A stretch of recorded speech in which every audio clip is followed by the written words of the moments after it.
Hey there everybody, this is Gary from Constricted and Addicted. I would love to welcome my special guest for this video. Hello, welcome. My name is Abby Stone over at the Curly Haired Keeper. I'm so excited to be here with Gary today. I would like to tell you how honored I am to have Abby here, as we are going to tell you what we believe the top 5 things are you should know before you purchase a reticulated python. Our discussion will be centered towards super dwarf reticulated pythons because that's what we own. Insert Exhibit A. This is Aries, my 50% super dwarf reticulated python. And before we kick off this video, I would really like to give a shout out to US Arc. If you're not aware, US Arc has a lot of new things happening. For one, they have a new YouTube channel. If you are not already, please go subscribe to that US Arc official YouTube channel. It's really important, shows how big we are as a community and how much we are willing to work together to grow and learn and work with others who don't really understand what we do. US Arc is here, they got our backs. Go follow, show them some support. If you are not a member of US Arc, I strongly suggest that you get involved, whether it's by giving a donation, getting a $40 bronze membership, which gives you the newsletters that allow you to know what's going on within US Arc, the laws that they're up against, and giving us the information that we need so that we can help out. Plus it gives US Arc a voice. In addition, if you get that $40 bronze membership, you also get a really cool t-shirt. So even if you don't want the membership, just go buy a t-shirt, add a little extra for a donation, and it just really shows cohesiveness in the reptile community. Let's get right into the top 5 things that you should know before you purchase that retic.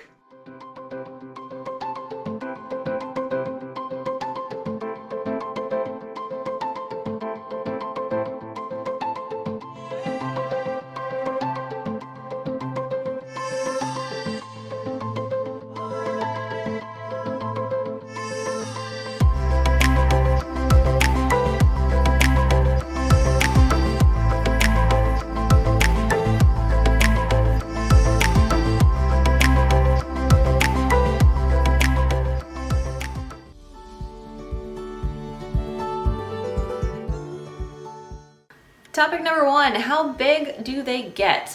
This is really dependent on genetics. Aries here is a 50% super dwarf reticulated python. He is mixed locality.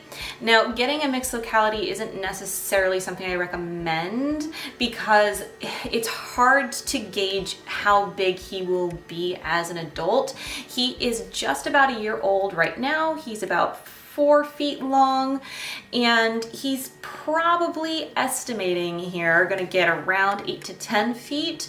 I am 100% comfortable with that size, and it just really depends on genetics. Again, with size, when it comes to super dwarfs, if you really want a better guarantee, a better idea of that final estimation as an adult, go through someone who knows the exact locality, knows the exact percentage of super dwarf in the snake you're looking at purchasing. Obviously, any snake with a super dwarf, a certain amount of super dwarf in their genetics will be smaller than a mainland reticulated python. They also are sexually dimorphic, so males are going to stay smaller than females. Again, this is generally. It's not a 100% for sure all of the time.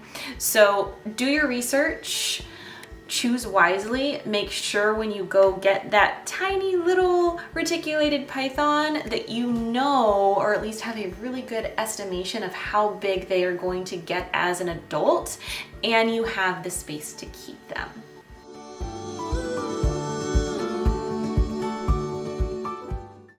Temperament of a reticulated python.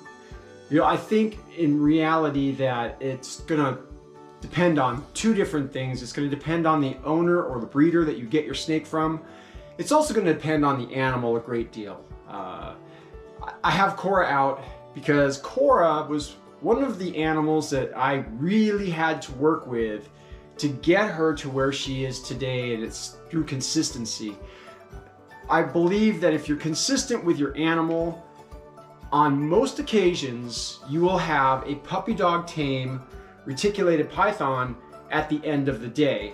And what it took for me was 15 minutes of consistent handling, trying to make sure that every time that handling session was ended, it was ended positively. A positive experience for myself and a positive experience for the animal. I want to share that my very first super dwarf reticulated python was a 75% Kalatoa wild type, and she was not very nice, to be honest with you. She tolerated being handled, but it wasn't, you can feel it. When you have an animal in your hands that is not really enjoying the handling experience as much as you are, it makes me anxious, it makes me uncomfortable, and really all I want is that animal to enjoy the experience like I'm enjoying the experience. And back then when I had that 75% Kalatoa, I wasn't really educated on positive handling experience. So there's another thing that will come into play, of course, and that is the age of the animal. If you get an animal that's a little older and has not been handled, it's probably going to be a little bit tougher to work with that animal. But if you work with that animal, I do believe that consistency will pay off in the end.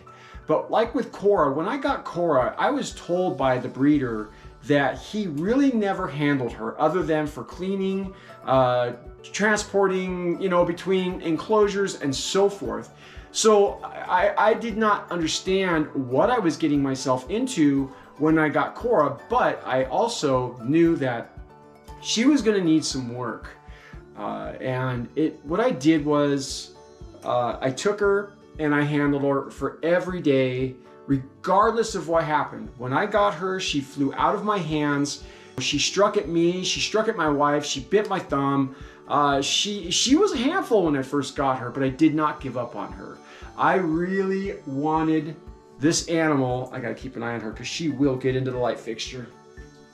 I really wanted this animal to be able to be handled in a way that was positive for both myself and for her. And I had a friend of mine who was telling me, you know what, you're gonna end up selling her. And I didn't want that. So I was consistent in handling. I was consistent in just making sure that we had a positive experience. And I'll tell you what, I was dressed up with a leather jacket and gloves for the first probably 3-4 weeks of handling her. And then finally, I realized that she was crawling around on me, and she wasn't, trying to bite me anymore. She wasn't striking anymore. There was a tolerance level that was happening between the both of us. And, eventually, this is what it's come to. Her temperament is absolutely puppy dog tame. And what my experience, again, is through consistent handling. The temperament of reticulated pythons, these are, in my opinion, the reticulated python probably has the best temperament of any snake you can own. The most personable animal you can own, definitely the most inquisitive animal you can own, and in my opinion, they're smart. They know their owners, but I believe that it takes firm consistency in working with this animal to get it to where it's at. Trust within me with the animal, and trust within the animal to me. I've also heard it said that you've really got to be careful with these animals too, because it's not if you get bit, it's when you get bit.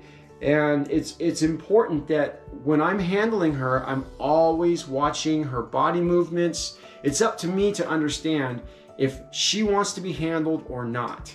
And there are times when I have had an animal out and you can feel it's stiff, you can feel it's just a little bit herky-jerky.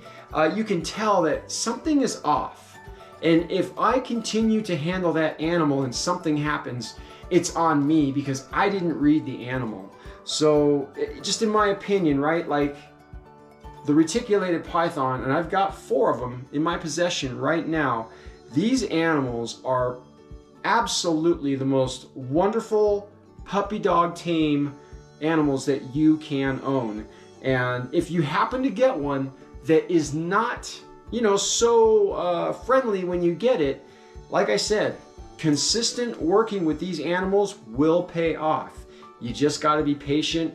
And again, I totally believe in the positive reinforcement of the interaction with these animals. If you have one that's bitey or defensive or scared, that's what they really are, is scared, you've got to be the one to show this animal that it doesn't have anything to be afraid of.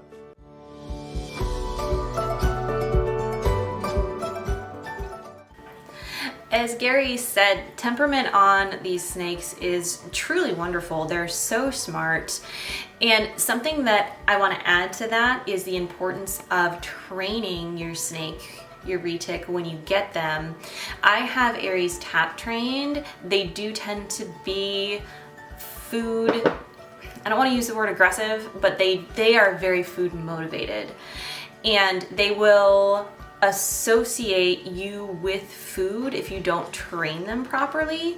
So doing something like tap training, which is simply taking a snake hook or your hand and literally just knocking on their enclosure before you enter it or open their, get a front opening enclosure for your retic. Highly recommend that as well.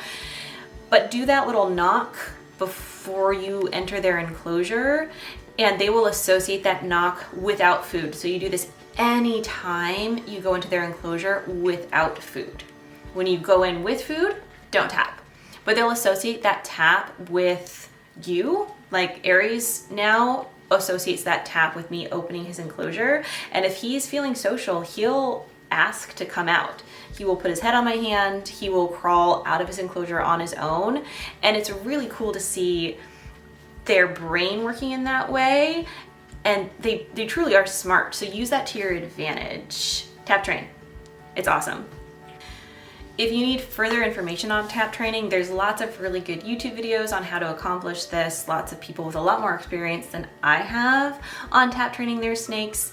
But regardless of how you get that information, I do highly recommend tap training your snake just to disassociate yourself from that feeding response.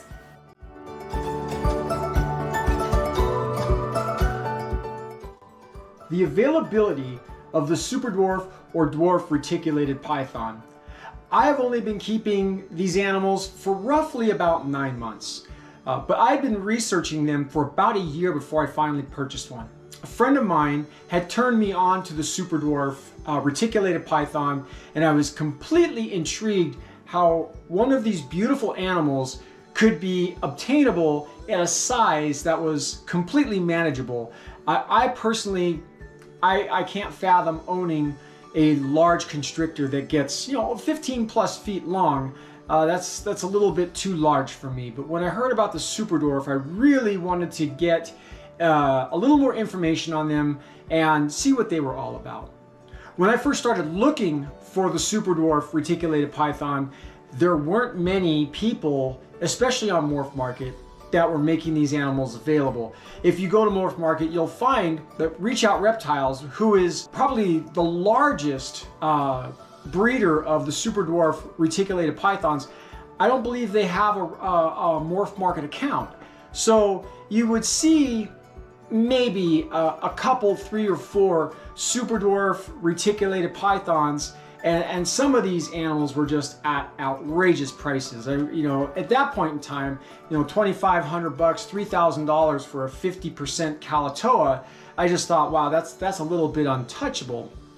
But I kept on looking and I kept on looking, and over the time that I'd been searching, I actually saw more and more super dwarf 50% or better Kalatoas start showing up on Morph Market, and then I found out there were people that weren't even on Morph Market that were selling these animals. Some people that I found through social media that I've gained friends with, and all of a sudden the market just kind of opened up, for me anyways, as far as looking for these animals.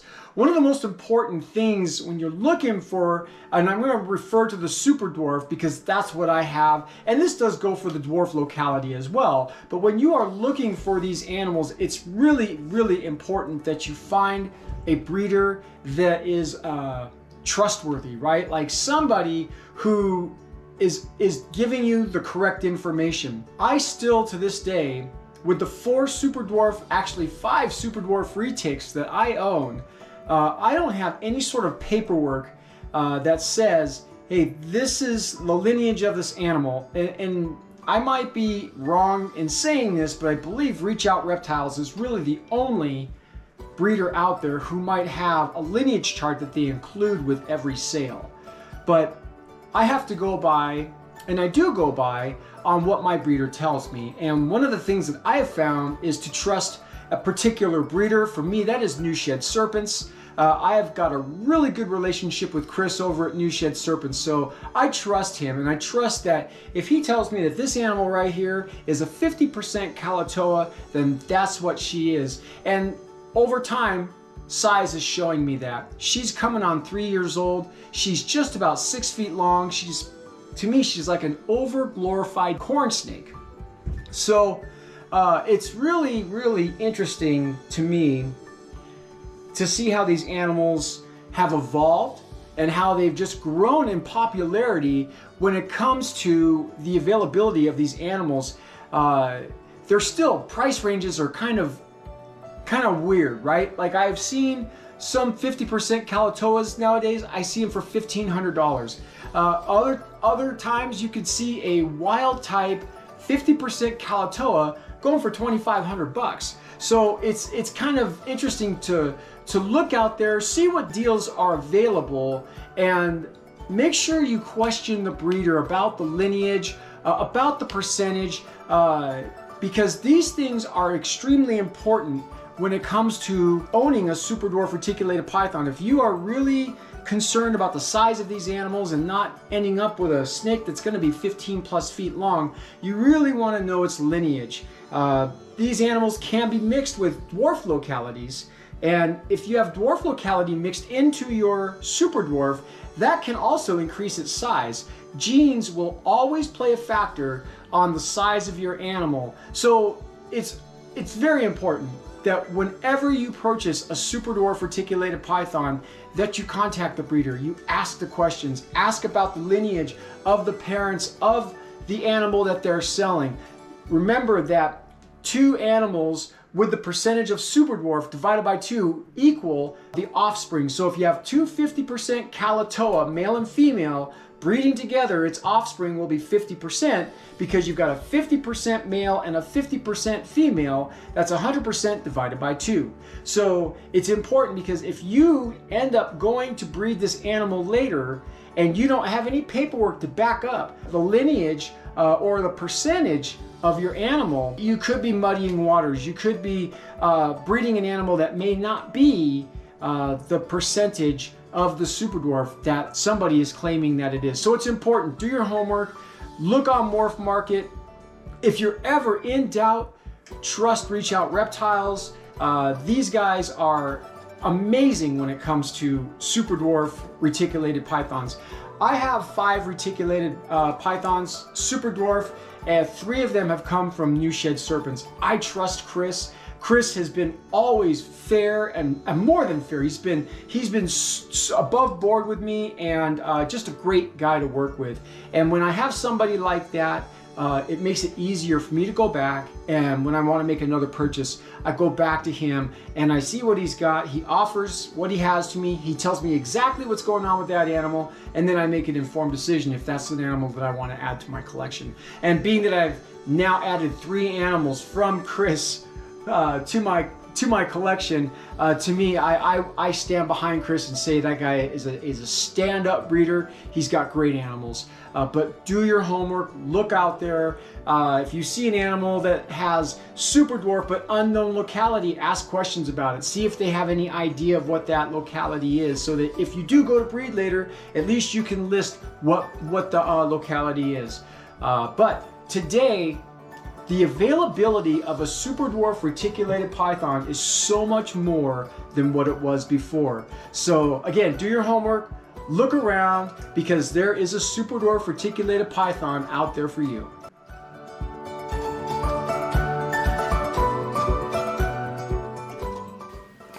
To piggyback really quick on what Gary was talking about for availability, this is just another reason to support US ARC. Double check in your state and make sure that there's no rules and regulations in your state or the city that you live that prohibits the keeping of reticulated pythons. They are a highly monitored species on a government level, so just keep an eye out, make sure you're not breaking any laws by purchasing a reticulated python. US ARC really helps us to fight for our rights to be able to keep beautiful animals like this, especially when those rules and regulations are so overreaching.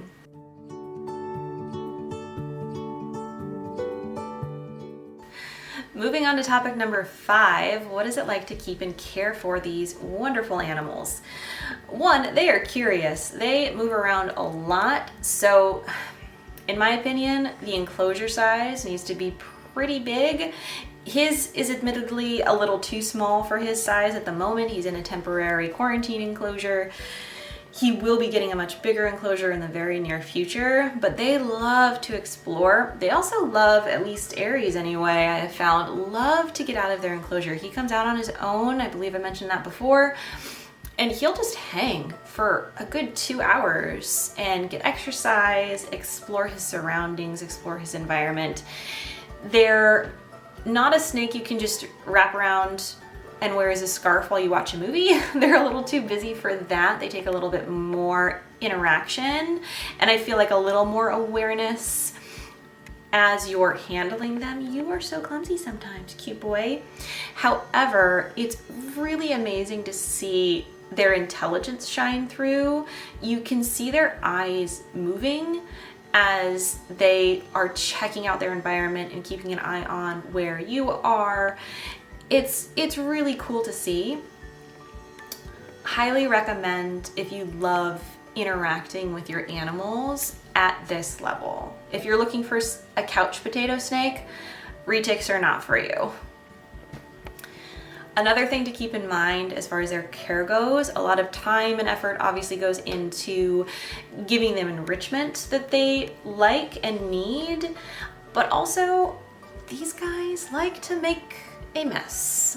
So if you have enrichment in their enclosure, guarantee you they will poop on it at some point. They have a much higher metabolism than other snakes, like my boas. My boas will poop maybe once a week. He goes to the bathroom almost every single day. So that means cleaning the enclosure, making sure everything's sanitary every single day. For me, that's wonderful. I love caring for my animals. I love taking things out, cleaning them, rearranging them for him, and watching him go back in and explore and check things out. If you want something a little more low maintenance, don't get a retic because you're going to be cleaning a lot. Again, huge thank you to Gary for doing this collab with me. Gary has a lot more experience in both length of time keeping reticulated pythons and just the number of snakes that he actually keeps. So feeling truly honored to share this screen time with him. So thank you again, Gary. Thank you everyone for taking the time to watch. If anything that we said convinced you to either get a reticulated python or decide not to, let us know in the comments. If you have other things that you would have suggested for our top 5, what to consider when getting a reticulated python, comment those below too. As always, don't forget to live life with brave curiosity, and I will see you next time. Bye.